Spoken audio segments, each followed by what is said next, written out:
Assalamualaikum warahmatullahi wabarakatuh. Hai guys, bertemu lagi dengan kami kelompok satu keren. Dengan saya Siti Syafia Salsabila dan 4 rekan saya. Saya Nadia Dwi Zalianti. Halo, saya Muhammad Ajis Seto Wibowo. Saya Lutfi Sabaruddin Putra Astono. Halo semuanya, perkenalkan saya Ahmad Hussein Murtado. Nah, kami di sini bakal jelasin tentang 5 materi mata pelajaran kimia. Materinya itu tentang teori-teori atom, konfigurasi elektron dan elektron valensinya, bilangan kuantum, periode dan golongan, serta sifat-sifat tabel periodik. Jangan lupa disimak ya.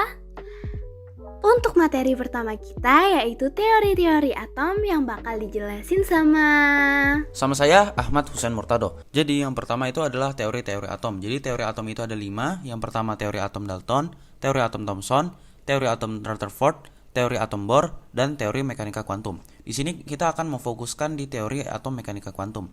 Jadi penemu dari teori atom mekanika kuantum itu ada 3 orang. Yang pertama Louis de Broglie, Heisenberg, dan Schrödinger. Nah, jadi model atom mekanika kuantum itu merupakan model atom yang paling modern. Atom terdiri dari inti atom yang bermuatan positif dan awan-awan elektron yang mengelilinginya. Daerah kebolehjadian ditemukannya elektron dinamakan orbital. Menurut teori ini, ada 4 jenis orbital, yaitu S, P, D, dan F. Nah, untuk penjelasan konfigurasi elektron dengan elektron valensinya, bakal dijelasin sama teman saya, yaitu Muhammad Aji Seto Wibowo. Nah, setelah memahami 5 teori atom yang dijelaskan oleh Husein tadi, selanjutnya ada konfigurasi elektron. Apa itu konfigurasi elektron? Konfigurasi elektron adalah susunan elektron berdasarkan kulit atau orbital dari suatu atom. Jadi, ada 2 cara menyatakan konfigurasi elektron, yaitu konfigurasi elektron berdasarkan orbital atom dan konfigurasi elektron memakai diagram orbital. Konfigurasi elektron berdasarkan orbital atom ada 4 subkulit, yaitu S, P, D, dan F, dan angka sebelum subkulit menunjukkan kulit. Subkulit 1S punya tingkat energi paling rendah, lalu naik ke subkulit 2S, 2P, 3S, 3P, sampai terakhir yang paling tinggi 8S. Pastinya elektron yang bisa mengisi subkulit tertentu juga terbatas. Elektron yang mengisi subkulit ini dituliskan dalam bentuk pangkat. Subkulit S maksimal terisi 2 elektron, P terisi 6 elektron, D terisi 10 elektron, dan F terisi 14 elektron.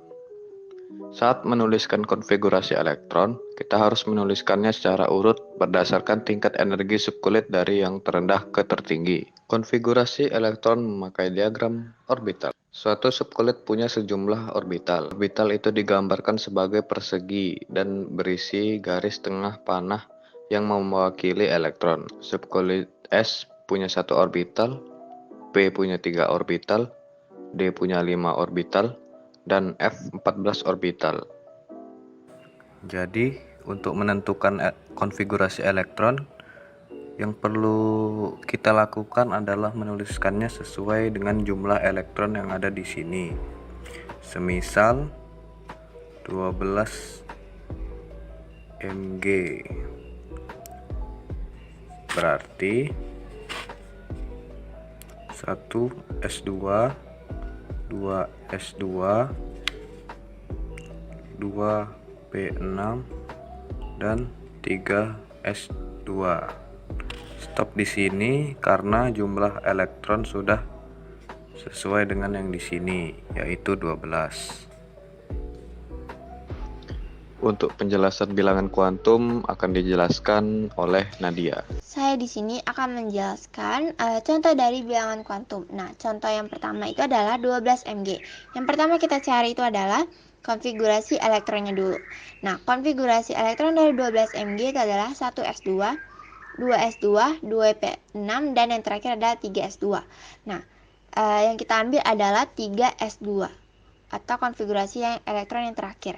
Nah, cara mencari bilangan kuantum utamanya itu dengan melihat kulit terluar dari 3s2, yaitu 3. Jadi bilangan kuantum utamanya adalah 3. Nah, cara mencari bilangan kuantum azimut itu kita lihat dulu nama orbitalnya itu adalah S.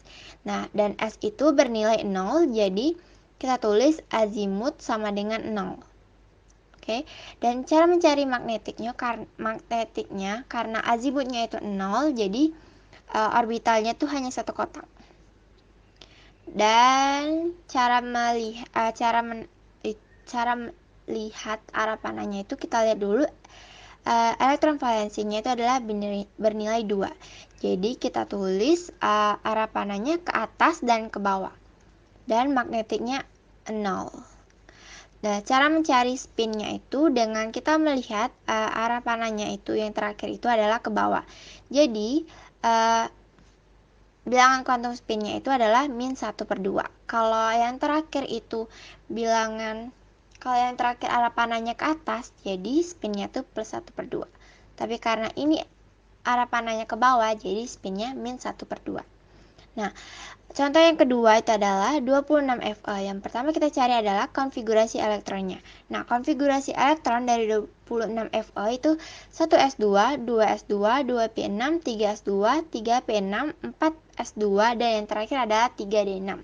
Nah, cara mencari bilangan kuantum itu kita lihat dulu kulit terluarnya, yaitu adalah 3.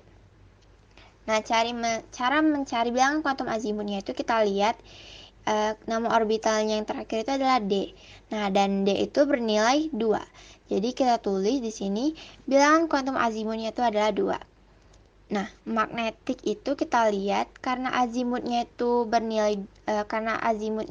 adalah 2, jadi kotak orbitalnya itu ada 5. Kenapa 5? Kita lihat di sini, yaitu -2, -1, 0, +1, dan +2.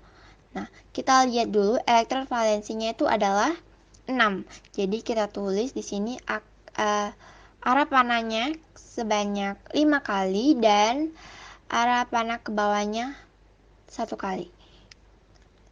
Nah, setelah itu kita lihat kenapa magnetiknya itu -2, karena arah panah yang terakhir kita isi adalah arah panahnya yang ke bawah dan itu menunjukkan -2. Oke.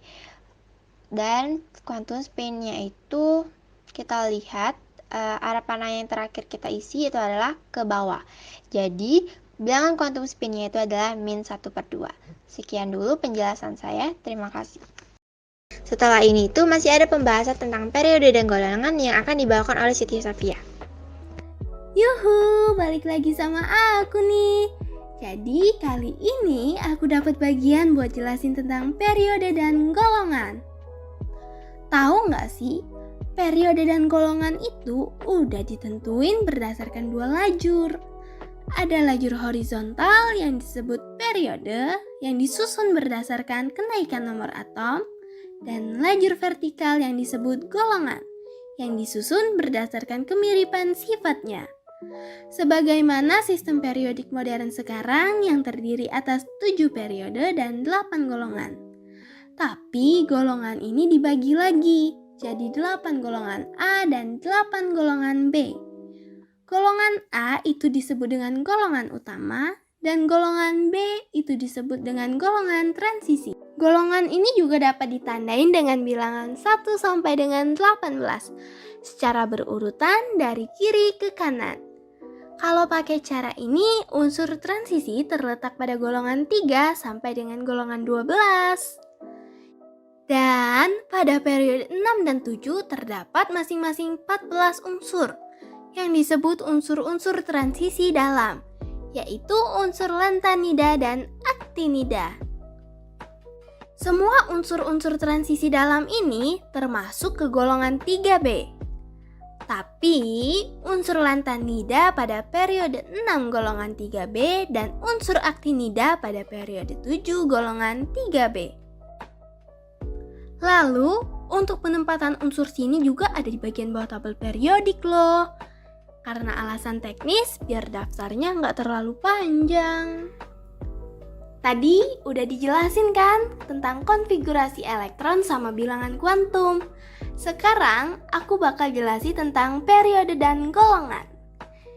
Untuk menentukan periode, kita lihat dari kulit terluarnya, dan untuk menentukan golongan, kita lihat dari elektron valensinya. Misal contohnya nomor atom 12 Mg. 12 Mg sama dengan Ne 3S kuadrat. Ne ini bilangan gas mulia untuk membantu penyingkatan konfigurasi elektron yang nilainya 10. Jadi 12 dikurang 10 itu 2. Biar pas jadi 12 kita butuh 2 poin lagi.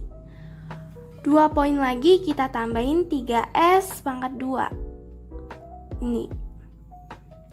Untuk kulit terluarnya kita lihat dari sini. Sini kita lihat ada angka 3, berarti kulit terluar atau periodenya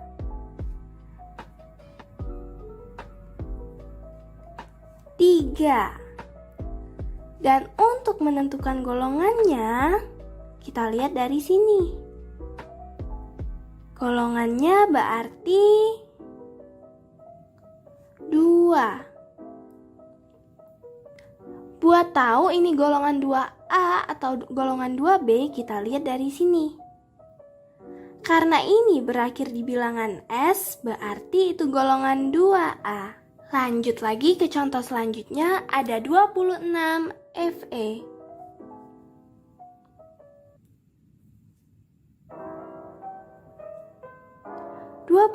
Fe ini konfigurasi elektronnya adalah Ar 4S kuadrat 3D 6.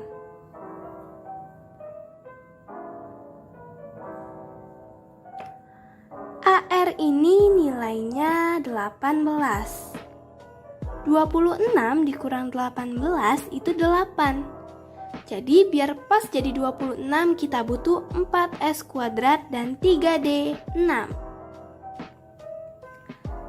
Kita lihat di sini kulit terluarnya adalah 4, yang artinya periode 4. Dan untuk golongannya kita lihat dari elektron valensinya.